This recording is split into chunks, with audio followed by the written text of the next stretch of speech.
গলসি বিধানসভায় নির্বাচন 29 এপ্রিল। তৃণমূল প্রার্থী অলোক মাঝির সমর্থনে বুধবার কাকসার 57, 58, 60 নম্বর বুথের বাড়ি বাড়ি ইভিএম নিয়ে প্রচার করা হয়। প্রচারে নেতৃত্ব দেন তৃণমূলের কাকসা ব্লক সাধারণ সম্পাদক পল্লব বন্দ্যোপাধ্যায়, পশ্চিম বর্ধমান জেলা পরিষদের কর্মাধ্যক্ষ বৈশাখী বন্দ্যোপাধ্যায় প্রমুখ। তারা জানান, এদিন ভোটারদের ইভিএম এর সঙ্গে পরিচয় করিয়ে দেওয়া হয়, যাতে তারা ভোটদান করার সময় কোনো সমস্যায় না পড়েন।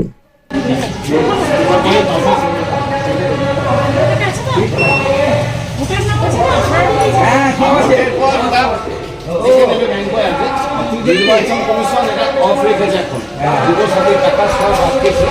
5 তারিখে 4 তারিখে অ্যাকাউন্ট থেকে সরকার গঠনের পর সমস্ত টাকা দিতে হবে। এইটা দেখে